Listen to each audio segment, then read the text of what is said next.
السلام علیکم ورحمۃ اللہ وبرکاتہ۔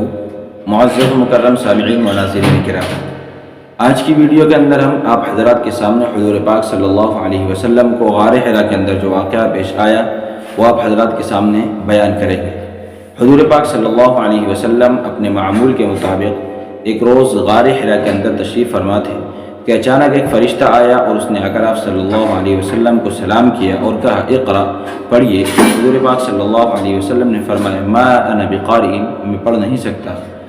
اس پر فرشتے نے آپ صلی اللہ علیہ وسلم کو اس شدت کے ساتھ دبایا کہ آپ صلی اللہ علیہ وسلم کی مشقت کی کوئی انتہا نہیں رہی اور چھوڑ دیا۔ اس کے بعد دوبارہ کہا اقرأ، پڑھیے۔ آپ صلی اللہ علیہ وسلم نے پھر وہی جواب دیا ما انا بقارئ۔ فرشتے نے پھر آپ صلی اللہ علیہ وسلم کو اسی شدت کے ساتھ دبایا اور کہا اقرأ بسم ربک الذی خلق خلق الانسان من علق اقرأ وربک الاکرم الذی علم بالقلم علم الانسان ما لم يعلم۔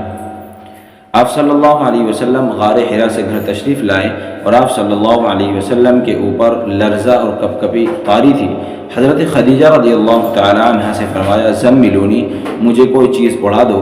جب آپ صلی اللہ علیہ وسلم کی گھبراہٹ اور پریشانی جاتی رہی تو حضرت خدیجہ رضی اللہ تعالی عنہ سے سارا واقعہ بیان کیا۔